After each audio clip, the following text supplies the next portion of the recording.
மாற்றுத்திறனாளிகள் என பெயர் வைத்த தாய் முத்தமிழறிஞர் கலைஞர் அவர்கள் இந்த பெருமைமிகு வள்ளுவர் கூட்டத்திலே இன்று விழா நடக்குது. நீங்கெல்லாம் இணைஞ்சு இந்த பாராட்டு விழா நடத்துறதுல மகிழ்ச்சியும் மனநிறைவும் அடைகிறேன். பாராட்டுக்காக நான் இந்த நிகழ்ச்சியிலே பங்கெடுக்கல, உங்க அன்புக்காகத்தான் நான் பங்கெடுத்திருக்கிறேன்.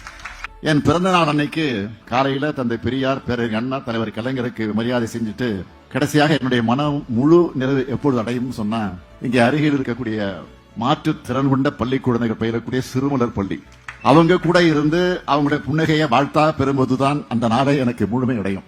இன்னைக்கு நேரத்தில் 42 வருஷமா சிறுமலர் தான் என்னுடைய மகிழ்ச்சி முழுமை அடையுது. அதனாலதான் தலைவர் கலைஞர் வழித்தடத்துல மாற்றுத்திறனாளிகளோட உரிமைகளை நிலைநாட்ட தொடர்ந்து செயல்பட்டு வந்து கொண்டிருக்கிறோம்.